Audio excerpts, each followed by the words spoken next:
India രാജ്യത്തിൻ്റെ വടക്ക് കിഴക്കൻ സംസ്ഥാനങ്ങളായ ആസാം, ബംഗാൾ, ബീഹാർ, ജാർഖണ്ഡ് എന്നീ പ്രദേശങ്ങളിൽ 210ഓളം സ്ഥാപനങ്ങൾ മതധാർമ്മിക വിദ്യാഭ്യാസം നൽകുന്നതിന് വേണ്ടി ഫോക്കസ് ഇന്ത്യയുടെ കീഴിൽ പ്രവർത്തിക്കുന്നുണ്ട്. അവിടെയുള്ള പട്ടിണി പാവങ്ങൾക്ക് ഭക്ഷണം നൽകാൻ, വസ്ത്രം നൽകാൻ, കുടിവെള്ളം നൽകാൻ ഒക്കെയുള്ള സൗകര്യങ്ങൾ ഒരുക്കാൻ ഫോക്കസ് ഇന്ത്യയുടെ കൂടെ താങ്ങും തണലുമായി നിൽക്കുന്നത് ഷബാബ് എന്ന പ്രസിദ്ധീകരണം മാത്രമാണ്.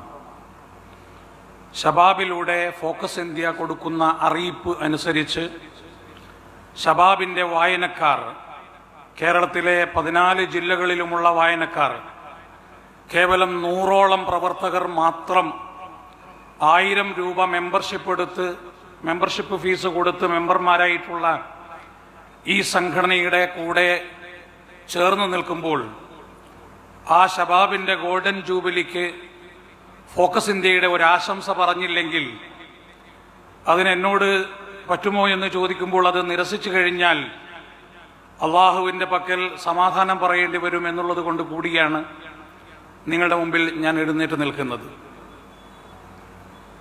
അള്ളാഹു ഖുർആനിൽ ചോദിക്കുന്ന ഒരു ചോദ്യം, ഖുൽ ഹൽ യസ്തവി അല്ലദീന യഅലമൂന വല്ലദീന ലാ യഅലമൂൻ. ചോദിക്കുക പ്രവാചകരെ, അറിവുള്ളവരും അറിവില്ലാത്തവരും ഒരുപോലെയാണോ? അതൊരു റിട്ടറിക്കൽ ക്വസ്റ്റ്യനാണ്. അതിന് ഉത്തരം ആവശ്യമില്ല. ഉത്തരം ആ ചോദ്യത്തിൽ തന്നെയുണ്ട്. അറിവുള്ളവരും അറിവില്ലാത്തവരും ഒരുപോലെയല്ല. ആ അറിവ് നൽകുന്ന ദൗത്യമാണ് ഷബാബ് ഇത്രയും കാലം ഈ മലയാളക്കരയിൽ നടത്തിക്കൊണ്ടിരുന്നത്. എനിക്ക് ഓർമ്മയുണ്ട്, ഒരു സംസ്ഥാന കൗൺസിലിൽ, ISMന്റെ സംസ്ഥാന കൗൺസിലിൽ വളരെ നിശിതമായ ഒരു വിമർശനം വന്നു. അബ്ദുസലാം സുല്ലമിയുടെ സുന്നികൾക്കെതിരെയുള്ള ലേഖനങ്ങൾ, MPA ഖാദർ കരുവമ്പൊയിലിന്റെ സുന്നി പ്രസിദ്ധീകരണങ്ങളെ വിമർശിച്ചുകൊണ്ടുള്ള ലേഖനങ്ങൾ, ഷംസുദ്ദീൻ പാലക്കോടിന്റെ ജമാഅത്തെ ഇസ്ലാമിയെ വിമർശിച്ചുകൊണ്ടുള്ള ലേഖനങ്ങൾ, ജാബിർ ശ്രീമൂല നഗരത്തിന്റെ ജമാഅത്ത് സാഹിത്യത്തിലെ വൈരുദ്ധ്യാധിഷ്ഠിത വസ്വാസുകൾ എന്നുള്ള ലേഖനങ്ങൾ, ഇതൊക്കെ ഇസ്ലാഹി പ്രസ്ഥാനത്തിന്റെ നിലവാരത്തിന് നിരക്കാത്തതാണ്. അത്തരം ലേഖനങ്ങളൊക്കെ ഷബാബിൽ നിന്ന് നീക്കം ചെയ്യണം. MI തങ്ങളുടെ ലേഖനം പോലെയുള്ള, ചെറിയ മുണ്ടത്തിന്റെ എഡിറ്റോറിയൽ പോലെയുള്ള നല്ല ലേഖനങ്ങൾ കൊണ്ട് സമ്പുഷ്ടമായ ഒരു വാരികയാക്കി ഷബാബിനെ മാറ്റണം എന്ന് പറഞ്ഞപ്പോൾ എല്ലാറ്റിനും ശേഷം അബൂബക്കർ കാരക്കൊന്ന് എഴുന്നേറ്റ് നിന്ന് കൊടുത്തൊരു മറുപടിയുണ്ട്. എല്ലാവരും MI തങ്ങളുടെയും ചെറിയ മുണ്ടത്തിന്റെയും മാത്രം ലേഖനങ്ങൾ വായിക്കുന്നവരല്ല. ഈ ലളിതമായ ഭാഷയിൽ ഭിന്നതകൾ മനസ്സിലാക്കി കൊടുക്കുന്ന ലേഖനങ്ങൾ വായിച്ചുകൊണ്ട് ഇസ്ലാഹി പ്രസ്ഥാനത്തിന്റെ അനുയായികളായ 10,000 കേരളക്കരയിലുണ്ട്. ഷബാബാവുമ്പോൾ എല്ലാ അഭിരുചികളെയും പാലിച്ചുകൊണ്ടും മാനിച്ചുകൊണ്ടും മാത്രമേ പുറത്തിറക്കാൻ സാധിക്കുകയുള്ളൂ. അല്ലാതെ ഞാനും വായിക്കാറുള്ളത് ഇവരുടെയൊക്കെ ലേഖനമാണ്, എനിക്കും സാഹിത്യം ഇഷ്ടമാണ്, പക്ഷേ വായനക്കാരന്റെ അഭിരുചിയിൽ നമ്മൾ കൈകടത്തുകയില്ല, പിന്നെ ആ വിമർശനത്തിന് പ്രസക്തി ഉണ്ടായില്ല. ഞാൻ പറയുന്നത്, ഷബാബ് വരുത്തിയ പരിവർത്തനം ചില്ലറയൊന്നുമല്ല. മലയാളക്കരയിൽ പലപ്പോഴും പല വിവാദങ്ങളും ഉണ്ടാവാറുണ്ട്. ഓണാഘോഷവുമായി ബന്ധപ്പെട്ട് മതമൈത്രി തകർക്കുന്ന രൂപത്തിലുള്ള ചർച്ചകളും ഖുത്ബകളും മലയാളക്കരയിൽ നടന്നിട്ടുണ്ട്. ഷബാബ വിഷയത്തിൽ കൃത്യമായി ഒരു ബഹുസ്വര സമൂഹത്തിൽ യാ അയ്യുഹന്നാസ് ഇന്നാ ഖലഖനാകും മിൻ ദക്കരിൻ വ ഉൻസ, ഹേ മനുഷ്യരെ, നിങ്ങളെ എല്ലാവരെയും ഒരാണിൽ നിന്നും ഒരു പെണ്ണിൽ നിന്നുമാണ് നാം പടച്ചിട്ടുള്ളത് എന്ന് പഠിപ്പിച്ച അള്ളാഹുവിന്റെ വചനം പഠിപ്പിച്ചുകൊണ്ട് മാതാ പാർവതി ദേവി പിതാ ദേവോ മഹേശ്വര, എല്ലാവരുടെയും മാതാവ് പാർവതി ദേവിയാണ്, എല്ലാവരുടെയും പിതാവ് മഹേശ്വര ദേവനാണ് എന്ന് ഭാരതത്തിലെ മഹർഷിവര്യന്മാർ പഠിപ്പിച്ചത് പറഞ്ഞുകൊടുത്തുകൊണ്ട് ബൈബിളിലെ പഴയ നിയമത്തിലെ ആദി പിതാവായ ആദാമിനെ പറ്റിയും ആദിമാതാവായ ഹവ്വയെ പറ്റിയും പ്രതിപാദിച്ച ഒന്നാമത്തെ പുസ്തകത്തിലെ 2-ാം അധ്യായത്തിലെ 20-ാമത്തെ വചനം പറഞ്ഞു കൊടുത്തുകൊണ്ട് ഏകോദര സാഹോദര്യത്തിന്റെ മഹത്വമാണ് മലയാളക്കരയിൽ ഇസ്ലാഹി പ്രസ്ഥാനം പഠിപ്പിച്ചു കൊടുത്തത്. മാത്രവുമല്ല, ഓരോ വിഷയത്തിലും ഓണത്തെക്കുറിച്ച് പറയുമ്പോൾ ഓണം എന്ന് പറയുന്ന ആഘോഷം എന്താണ്? മത്സ്യകൂർമ്മ വരാഹശ്ച നരസിംഹശ്ച വാമന രാമ രാമോ രാമശ്ച കൃഷ്ണർ കൽക്കിർ ജനാർദ്ദന എന്ന് പഠിപ്പിച്ചുകൊണ്ട് ഇതാണ് ഭാരതത്തിലെ ദശാവതാര സങ്കല്പം. എന്തൊക്കെയാണത്? മത്സ്യം, കൂർമ്മം, വരാഹം, നരസിംഹം, വാമനൻ. ഈ 5 അവതാരങ്ങൾ, ഓരോ അവതാരങ്ങൾക്കിടയിലും ഓരോ ദ്വാപര യുഗങ്ങളുടെ അകലമുണ്ട്. ഒരു ദ്വാപര യുഗം എന്ന് പറഞ്ഞാൽ 14,000 കോടി വർഷമാണ്. വാമനൻ എന്ന് പറയുന്ന അവതാരം അവതരിച്ചു കഴിഞ്ഞ് 14,000 കോടി വർഷം കഴിഞ്ഞ് അവതരിച്ച പരശുരാമൻ, രാമ രാമോ രാമശ്ച, പരശുരാമൻ, ബലരാമൻ, ശ്രീരാമൻ. ആ പരശുരാമൻ മഴുവെറിഞ്ഞിട്ടാണ് കേരളമുണ്ടായത് എന്നാണ് ഐതിഹ്യം. ആ കേരളത്തിൽ വാമനൻ മഹാബലിയെ ചവിട്ടിത്താഴ്ത്തി എന്നതാണ് ഓണത്തിന്റെ ഐതിഹ്യം. അതുകൊണ്ട് പ്രമാണങ്ങൾ വെച്ചുകൊണ്ട് മുജാഹിദുകൾക്ക് ആ വിഷയം വിശ്വാസവുമായി ബന്ധപ്പെടേണ്ടതില്ല എന്ന് വളരെ കൃത്യമായി ശബാബി മലയാളക്കരയെ പഠിപ്പിച്ചു കൊടുത്തു.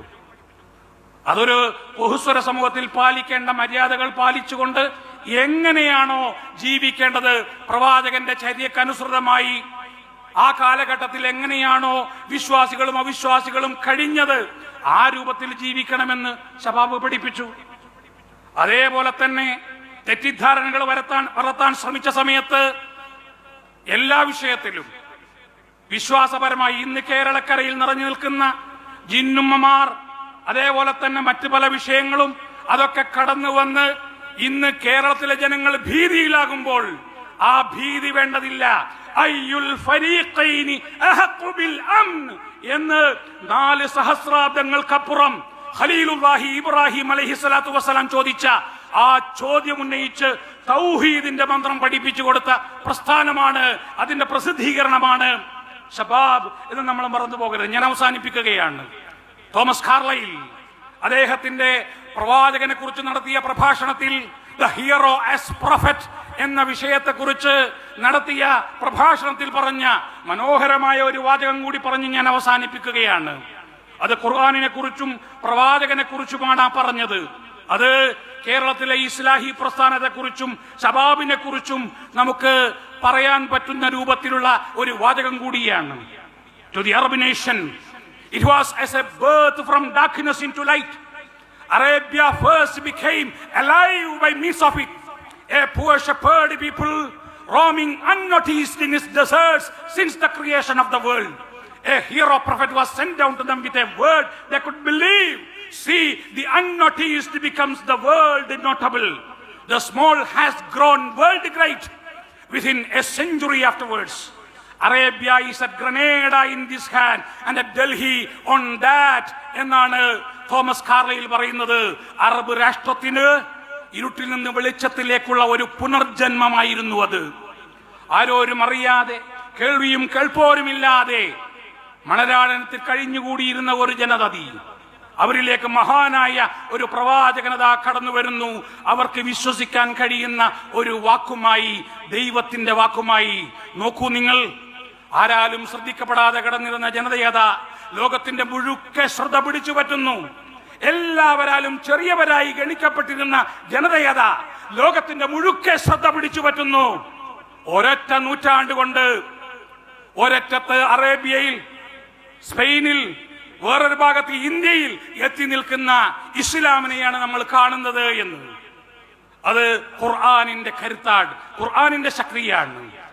അതുപോലെ ആ ഖുർആനിന്റെ പാഠങ്ങൾ, പ്രവാചകന്റെ ചര്യയുടെ പാഠങ്ങൾ പഠിപ്പിച്ചു കൊടുത്തുകൊണ്ട് ശബാബ് മലയാളക്കരയിൽ അതിന്റെ യൗവനം നിലനിർത്തിക്കൊണ്ട് മുന്നോട്ടു പോകുമ്പോൾ ആ യൗവനം മുറുകെ പിടിച്ചുകൊണ്ട് നന്മയുടെ മാർഗത്തിൽ നമുക്ക് ഒരുമിച്ച് മുന്നേറാം.